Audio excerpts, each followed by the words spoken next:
Hello and welcome to Idhayam வழங்கும் Venkatesh Bhat's இதயம் தொட்ட சமையல். இதயம் நல்லெண்ணெய், இதயம் கடலெண்ணெய் இது ரெண்டும் யூஸ் பண்ணி நம்ம நிறைய டிஷ்ஷஸ் நான் வந்து இந்த ஆயிலை யூஸ் பண்ணி தான் பண்ண போகிறேன். இன்றைக்கி கொஞ்சம் ஹெவியான ஒரு டிஷ், ஒரு மலபார் பரோட்டா அண்ட் சாப்ஸ். இதை நான் ஏன் பண்ணுறேன் அப்படின்னு சொன்னால், அப்பா ஸ்பெசிஃபிக்காக அப்பா 2 எபிசோடில் வந்தாங்க. இந்த 2 எபிசோடு இல்லாமல் ஒரு 3-4 ரெசிபி கொடுத்தாங்க. ஒன்று வந்து கேஷ்யூ நட் பக்கோடா, இன்னொன்று வந்து இந்த பரோட்டா சாப்ஸ், அப்புறமா வந்து ஒரு உருளைக்கிழங்கு வடை, அதுக்கப்புறமா இன்னொரு டிஷ்ஷு, 4 டிஷ்ஷு சொன்னாங்க. இது 4 வந்து நீ பண்ணி காட்டுடா, இது வந்து நம்ம துர்காவோட ரொம்ப ஃபேமஸ் அப்படின்னு சொல்லிட்டு அப்பா சொன்னதுனால I wanted to share those recipes. இப்போ நான் எக்ஸிஸ்டன்ட் இந்த சாப்ஸ்ன்றது இப்போ பண்ணுறதே கிடையாது, எந்த ஹோட்டல்லையுமே இந்த சாப்ஸ் கிடையாது. பரோட்டா குருமா வர்றதுக்கு முன்னாடி, இந்த குருமான்ற கான்செப்ட் வர்றதுக்கு முன்னாடி இந்த சாப்ஸ் தான் இருந்தது. ரொம்ப பெரிய வித்தியாசம் கிடையாது குருமாக்கும் சாப்ஸுக்கும். பட் அந்த மசாலாவில் நம்ம அரைக்க போகிற பேஸ்ட்டில் கொஞ்சம் டிஃப்ரென்ஸ் இருக்குது, அதே மாதிரி குக் பண்ண போகிற ஸ்டைல்லையும் கொஞ்சம் டிஃப்ரென்ஸ் இருக்குது. ஸோ இந்த பரோட்டா சாப்ஸ் என்னென்னா, நான் எப்போவுமே சொல்லுவேன், அந்த ஸ்பெஷல் ஐட்டம் வந்து 10-11 மணிக்கு ரெடி ஆகும். அந்த 11 மணி 3 மணி லஞ்ச் டைம். இந்த லஞ்ச் டைமில் வந்து துர்காவில் வந்து கிட்டத்தட்ட அது போடுற அன்றைக்கி வாரத்தில் ஒரு நாள் தான் இந்த மசாலா இந்த சாப்ஸ் வரும், பரோட்டா சாப்ஸ் வரும். இது போடுற அன்றைக்கி ஒரு கம்மினா ஒரு 300-400 பரோட்டா சாப்ஸ் ஓடும். ஸோ அந்த அளவுக்கு இது ஒரு பயங்கரமான ஒரு ஃபேமஸான டிஷ்ஷு. இதோட ஸ்பெஷாலிட்டி என்னென்னா, கொஞ்சம் பெருசாக வச்சுருக்கிற வெஜிடபிள்ஸ் வச்சு பண்ணுறது. சாப்ஸ்னால் அந்த உருளைக்கிழங்கும், சக்கரவள்ளி கிழங்கு, ஏமு, சௌ, காலிஃப்ளவர், இதெல்லாம் வந்து இந்த வெஜிடபிள்ஸ் கொஞ்சம் சங்கியாக கொஞ்சம் பெருசாக போட்டு பண்ணுவோம். நாங்கள் துர்காவில் பண்ணும்போது, நாகராஜ் மாஸ்டர் பண்ணும்போது பீட்ரூட் போட்டு பண்ணுவார்.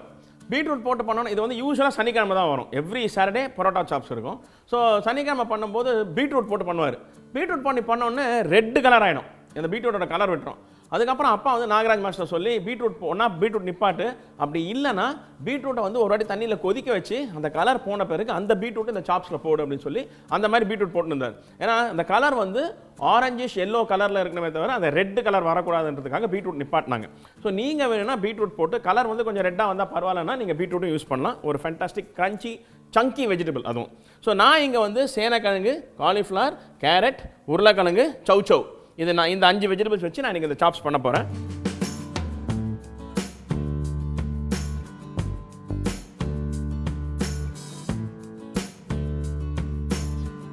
சாப்ஸ் பண்ணுறதுக்கு முதல்ல ஒரு மசாலா அரைக்கணும். அந்த அரைக்க வேண்டிய மசாலா எப்படி பண்ணுறதுன்னு பார்ப்போம். ஒரு கடாயை அடுப்பை பற்ற வச்சு பட்டை, ஒரு 6 லவங்கம், 1 டீஸ்பூன் சோம்பு, 2, 3 இந்த சின்ன பிரிஞ்சி இலை இருக்கு இல்லைங்களா, அது ஒரு 3 பொட்டுக்கடலை வச்சுருக்கேன். 1, 2, 3 டீஸ்பூன் பொட்டுக்கடலை. அது கூட 1-2 ஸ்பூன் கேஷ்யூ நட், அதாவது முந்திரி பருப்பு. இது எல்லாத்தையும் போட்டு நல்லா வருங்க. இது வந்து அந்த ரா ஸ்மெல் போயிட்டு மைல்டு அந்த ரோஸ்டட் ஸ்மெல் வரும். அது வர்ற வரைக்கும் இதை வருங்க. இதை பாருங்கள், இது மாதிரி நல்லா ட்ரை ரோஸ்ட் ஆகிடுச்சு. ஒரு 2 நிமிஷம் வதக்கினேன் ஸ்லோ ஃப்ளேமில். அந்த சோம்பு, பட்டை, லவங்கம், பொட்டுக்கடலை, கேஷ்யூ நட்டு, இந்த பே லீவ்ஸ், அதாவது பட்டை இலை, இதெல்லாம் வந்து நல்லா வதங்கிடுச்சு. இந்த ஸ்டேஜில் கேஸை ஆஃப் பண்ணிவிடுங்க. 1-2 தக்காளி, 2 தக்காளி இது மாதிரி 4ஆக கட் பண்ணி இதில் போடுங்க.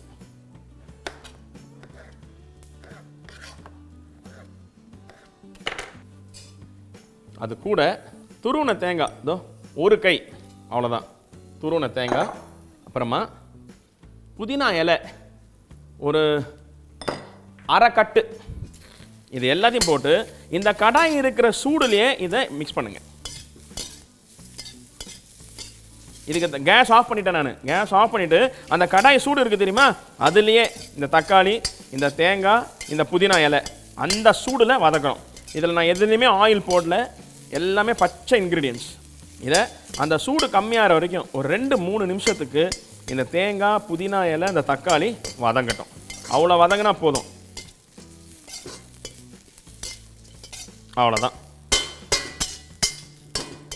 இதை ஒரு ஃபைன் பேஸ்ட்டாக அரைச்சி கொண்டு வர போகிறோம். இதுதான் நம்ம பண்ண போகிற சாப்ஸோடைய பேஸ் மசாலா. ஓகே, மீன்வெளி இதை அரைஞ்சி வரதுக்கு முன்னாடி நம்ம மலபார் பரோட்டாக்கு தேவையான மாவை மிக்ஸ் பண்ணிடலாம். இந்த பரோட்டா வந்து மதுரை சைட்லலாம் பயங்கர ஃபேமஸ். அது எப்படி பண்ணுறதுன்னு நான் சொல்கிறேன். இங்கே நான் வந்து கிட்டத்தட்ட ஒரு 400 கிராம்ஸ் மைதா வச்சுருக்கேன். 400 கிராம் மைதா வச்சுருக்கேன். அந்த 400 கிராம் மைதாக்கு டீஸ்பூனில் ஒரு 1/2 டீஸ்பூன் உப்பு, 1 டீஸ்பூன் சர்க்கரை, பேக்கிங் பவுடர், இது ஆப்பம் சோடா கிடையாது, பேக்கிங் பவுடர்னு வரும். இந்த பேக்கிங் பவுடர் 1/2 டீஸ்பூன். முட்டை சாப்பிட்றவங்க, நான்வெஜ் சாப்பிட்றவங்க, முட்டை சாப்பிட்றவங்க இந்த ஸ்டேஜில் 1 கிலோ மாவுக்கு 1 முட்டை. இப்போ நான் 400 கிராம் எடுத்துருக்கேன், பரவாயில்ல 1 முட்டை போடலாம், மினிமம் 1 முட்டை போடலாம். பட் கணக்கு வந்து இப்போ 4 கிலோ பண்ணிங்கன்னா 4 முட்டை போடணும். இங்கே பால் வச்சுருக்கேன், இந்த பால் ஒரு 50 ml. நான் போட்டிருக்கிற இந்த 400 கிராம் மாவுக்கு 50 ml பால் ஊற்றிருக்கேன். பால் ஊற்றிட்டு தண்ணி ஊற்றிட்டு இதை ஒரு திக் டோவா, அதாவது மாமூலாக பரோட்டா சப்பாத்தி அந்த மாவெல்லாம் எப்படி கலப்பீங்க அந்த மாதிரி திக்னஸுக்கு இதை கலக்குங்க.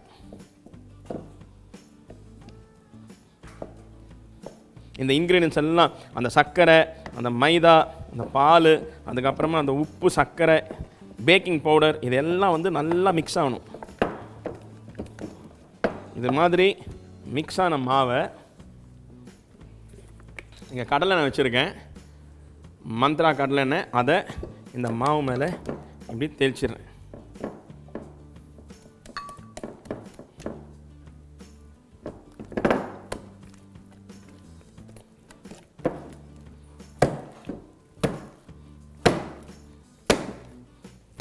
இதை வந்து நல்லா மாலிஷ் பண்ணுங்க. இவனை எவ்வளோக்கு எவ்வளோ குத்துறீங்களோ அவ்வளோக்கு எவ்வளோ சாஃப்டாக லேயராக வருவாங்க.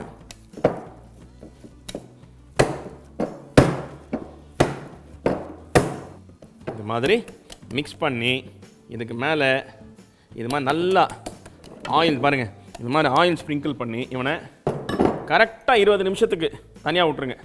அவன் 20 நிமிஷத்துக்கு அப்புறமா அவனை எடுத்து எப்படி பேடா பண்ணுறது, எப்படி அவனை வந்து வீசுறது நான் சொல்லிக் கொடுக்குறேன். இப்போது நம்ம அந்த வதக்கின மசாலா இருக்குல்ல, அதெல்லாம் ஒரு பேஸ்ட்டாக நல்லா அரைஞ்சி வந்துருச்சு. இந்த பேஸ்ட்டை ரெடியான உடனே இந்த கடாயை அடுப்பை பற்ற வச்சு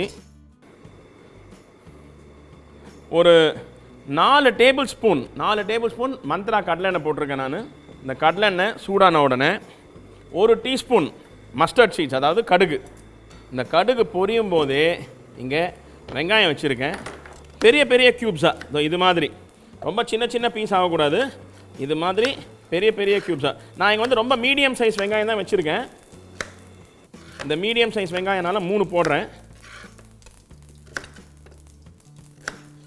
இது மாதிரி 4 ஒரு பாதியாக வெட்டி அந்த பாதியை 4 பீஸாக வெட்டுங்க. ஸோ இந்த 3 வெங்காயத்தை இந்த கடுகு பொரிஞ்சோன்னே இதில் போடுங்க.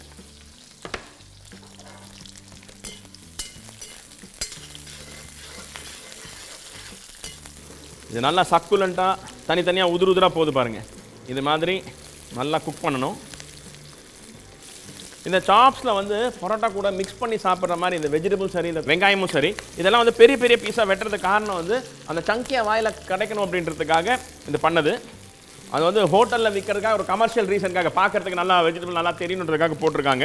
ஸோ அதுக்காக இந்த ரெசிபியில் அது மாதிரி நம்ம யூஸ் பண்ணுறோம். நீங்கள் வீட்டில் கட் பண்ணும்போது இந்த இன்க்ரீடியன்ஸை யூஸ் பண்ணி உங்களுக்கு எப்படி சௌகரியமோ அது மாதிரி வெட்டி பண்ணலாம். பாருங்கள், இது வந்து லைட் ப்ரௌன் கலர், மைல்டாக ப்ரௌன் ஆக ஆரம்பிச்சிருச்சு. இந்த ஸ்டேஜில் இங்கே நான் இஞ்சி பூண்டு விழுது வச்சுருக்கேன், 1.5 டீஸ்பூன் இஞ்சி பூண்டு விழுது. பாருங்கள், நல்லா அந்த இஞ்சி பூண்டு விழுது நல்லா குக் ஆகிடுச்சு. இப்போது கேஸை ஸ்லோ பண்ணிவிட்டு 1/2 டீஸ்பூன் மஞ்சள் பொடி, 2 டீஸ்பூன் தனியா பொடி, அதாவது மல்லித்தூள், அப்புறம் 1.5 டீஸ்பூன் மிளகாத்தூள். நான் இங்கே காஷ்மீரி சில்லி பவுடர் யூஸ் பண்ணியிருக்கேன், நீங்கள் ரெகுலர் மிளகாத்தூள் யூஸ் பண்ணலாம். இதை போட்ட உடனே இங்கே இருக்கிற இந்த அரைச்சி வச்சுருக்கிற இந்த மசாலாவை அதில் போட்டுருங்க. அந்த மிளகா பொடி, மஞ்சள் பொடி, தனியா பொடி போட்ட உடனே ஒரு 10 செகண்டுக்குள்ளார இந்த கிரேவியை போட்டுருங்க, இல்லைன்னா கலர் மாறி போயிடும்.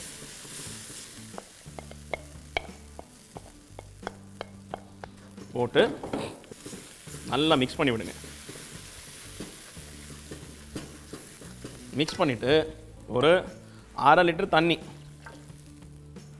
போட்டு இவன் நல்லா கொதிக்கட்டும்.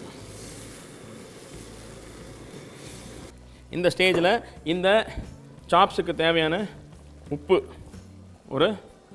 ஒரு டீஸ்பூன், 1.5 டீஸ்பூன் சர்க்கரை. உங்களுக்கு வேணான்னா சர்க்கரை அவாய்ட் பண்ணிங்க, உங்கள் இஷ்டம். அந்த ரா ஸ்மெல் போகிற வரைக்கும் நல்லா பாயில் ஆகட்டும். ஒரு 5 மினிட்ஸ், 4 to 5 மினிட்ஸ் நல்லா பாயில் ஆகட்டும்.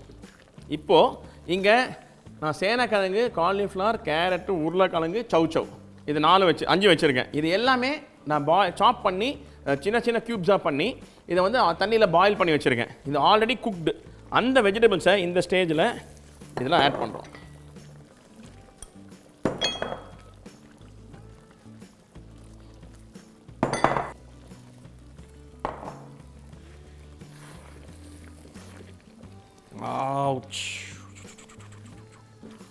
அவ்வளோதான்,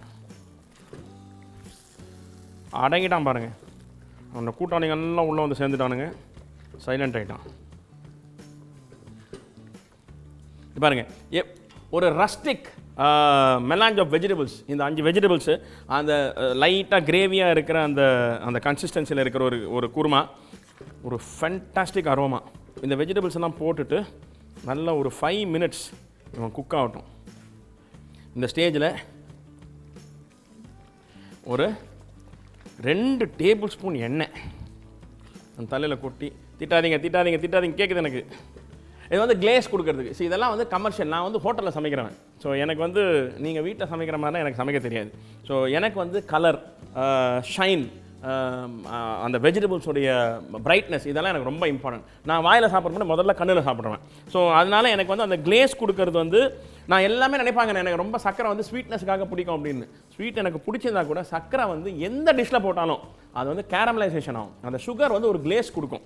எப்படி ஒரு டிஷ்ஷுக்கு வந்து ஒரு டிஷ்ஷை பார்த்தோன்னா சொல்லலாம் அதில் உப்பு இருக்கா இல்லையான்னு. உப்பு போடுற வரைக்கும் அந்த டிஷ் வந்து டல்லாக இருக்கும்.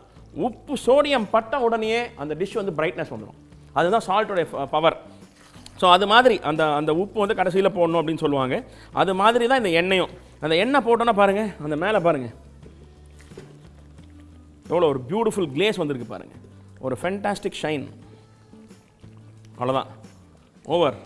ஒரு லாவிஷ் ஸ்ப்ரிங்கிள், ஒரு அரை கட்டு கொத்தமல்லி இவன் தலை மேலே போட்டு தெளிங்க. துர்கா லஞ்சம் chops from the senior but mister Sadashiva Bhat சொல்லி அனுப்பிச்சிருக்கிறார், இது மாதிரி பண்ணு, தப்பு பண்ணாத அப்படின்னு. ஸோ அவர் சொன்ன மாதிரியே பண்ணியிருக்கிறேன். இந்த பிளேட் பண்ணும்போது பாருங்கள், ஒரு ஃபென்டாஸ்டிக் சாப்ஸ். 1/2 மணி நேரம் இவனை எண்ணெய் தேய்ச்சி சைடில் வச்சுருந்தோம்ல, இது மாதிரி கோலி போடுங்க. இது வந்து நான் மசாலா பரோட்டா பண்ணும்போதே உங்களுக்கு காமிச்சேன். இந்த மாவு பண்ணுறது, இந்த பெனஞ்ச அப்புறமா கோலி போடுறது, இதெல்லாம் வந்து நான் உங்களுக்கு முதலே காமிச்சேன். பட் இருந்தாலும் இந்த பரோட்டா பண்ணும்போது நான் திருப்பி காட்டுறேன்.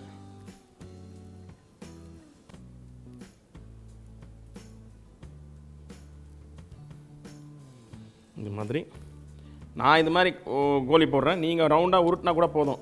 இது மாதிரி ஒரு பால் வந்து கிட்டத்தட்ட ஒரு 60 கிராம்ஸ், 60 கிராம்லேருந்து 60 கிராம் தான் நார்மல் கணக்கு.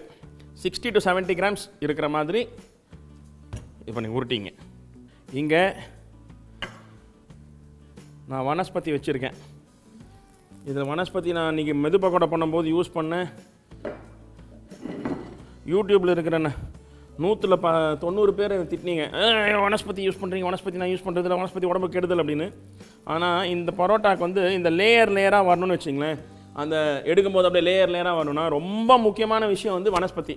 இந்த வனஸ்பதி போட்டு இந்த பரோட்டா தேய்ச்சி வீசி பண்ணுறதா இருந்தால் 100% லேயர் வருதுன்னா, இது போடாட்டி 40% தான் வரும். ஸோ அந்த காம்ப்ரமைஸ் உங்களுக்கு பரவாயில்ல அப்படின்னா நீங்கள் வந்து நார்மல் ஆயில், இந்த ஸ்டேஜில் எல்லாமே நார்மல் ஆயிலை யூஸ் பண்ணுங்கள்.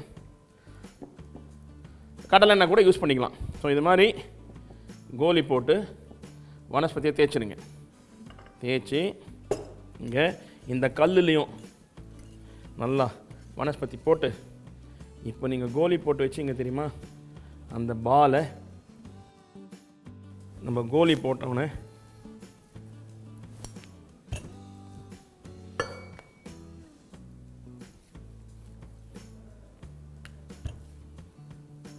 தேய்ச்சி இது மாதிரி வனஸ்பதியை போட்டு சைடில் வைங்க.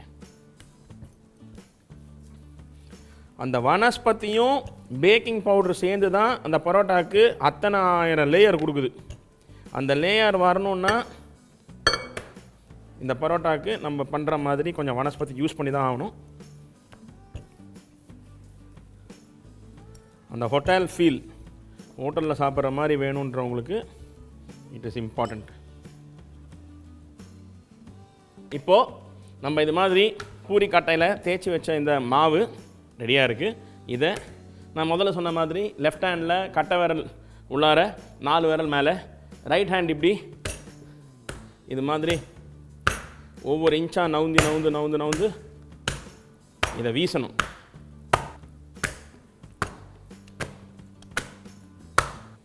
இது மாதிரி வீசி இது மாதிரி உள்ள ஆயில் அப்படி இல்லைன்னா வனஸ்பதி போட்டுட்டு இதை இப்படி கூப்பாக எடுத்துகிட்டு இது போட்டுட்டு இது பாருங்கள் 2 விரல் தான். இந்த 2 விரலில் இப்படி டைட்டாக ரோல் பண்ணுங்கள். இது மாதிரி டைட்டாக 2 விரலில் ரோல் பண்ணி இதை அடியில் டக் பண்ணிவிடுங்க. டக் பண்ணி இவனை அடுத்த 10 நிமிஷத்துக்கு டிஸ்டர்ப் பண்ணாதீங்க. ஸோ இது வந்து இந்த ரோலிங் தான் ரொம்ப முக்கியம். இந்த ரோலிங் ஒழுங்காக பண்ணால் உங்களுக்கு வந்து லேயர் வரும், இல்லைன்னா லேயர் வராது.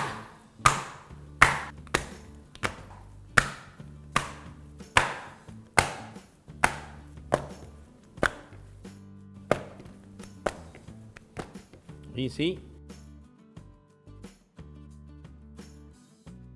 இது மாதிரி எடுத்து இதை இது மாதிரி விட்டுருங்க. 2 விரலில் இது மாதிரி ரோல் பண்ணுங்க. ரோல் பண்ணி இந்த லாஸ்ட் பார்ட்டை இது உள்ளார டக் பண்ணிவிடுங்க.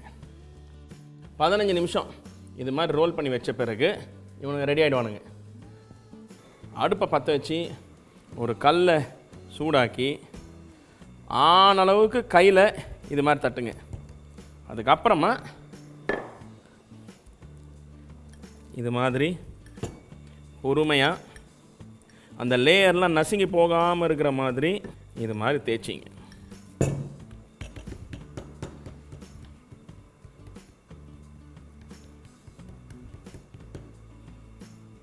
தேய்ச்ச இவனை சூடான தோசை கல்லில் இப்படி போடுங்க.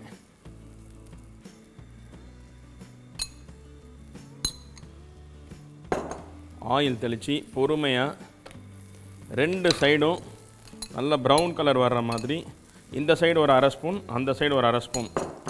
இது வந்து நீங்கள் மந்த்ரா குக்கிங் ஆயில், அதாவது கடலெண்ணெய் யூஸ் பண்ணால் ஃபேண்டாஸ்டிக் ஃப்ளேவர் வரும்.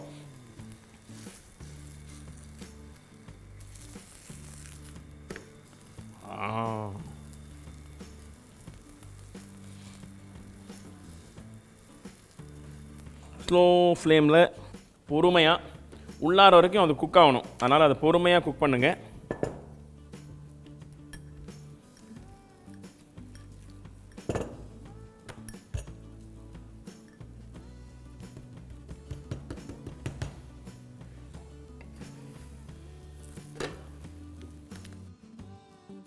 நல்ல லேயர் ஃபார்ம் ஆகும்.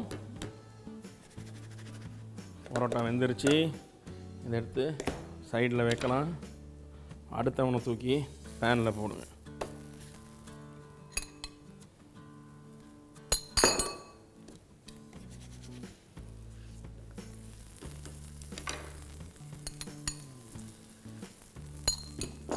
பரோட்டா மாவு நீங்கள் பிணைஞ்சிட்டு 45 மினிட்ஸில் நீங்கள் ரெடி பண்ணிடலாம். உங்களுக்கு வீசா வராட்டி கூட பரவாயில்ல. எந்த அளவுக்கு உங்களால் தேய்க்க முடியுமோ அந்த அளவுக்கு தேய்ச்சிட்டு லைட்டாக மெலிஸ் பண்ணிவிட்டு அதுக்கப்புறமா அதை ரோல் பண்ணி வச்சுருங்க. எவ்வளோ மோசமாக பண்ணாலும் அட்லீஸ்ட் 50% லேயர்ஸ் வரும். ஸோ அந்தளவுக்கு it will not go bad. Okay, parotta ready. இவனுங்களை இது மாதிரி வச்சு இப்போ செய்ய போகிறோம். போக அப்படியே பறக்கும். ஃபேண்டாஸ்டிக். இந்த லேயரை பார்த்தீங்கன்னா அப்படியே உதிராக வரும் உங்களுக்கு. பாருங்க, எடுக்கும்போதே அந்த லேயர்ஸ் இது மாதிரி வரணும். லேயராக வரணும். ஒரு fantastic parotta with vegetable chops just for you in Venkatesh batch இதயம் தொட்ட சமையல். சமைங்க, சந்தோஷமாக இருங்க.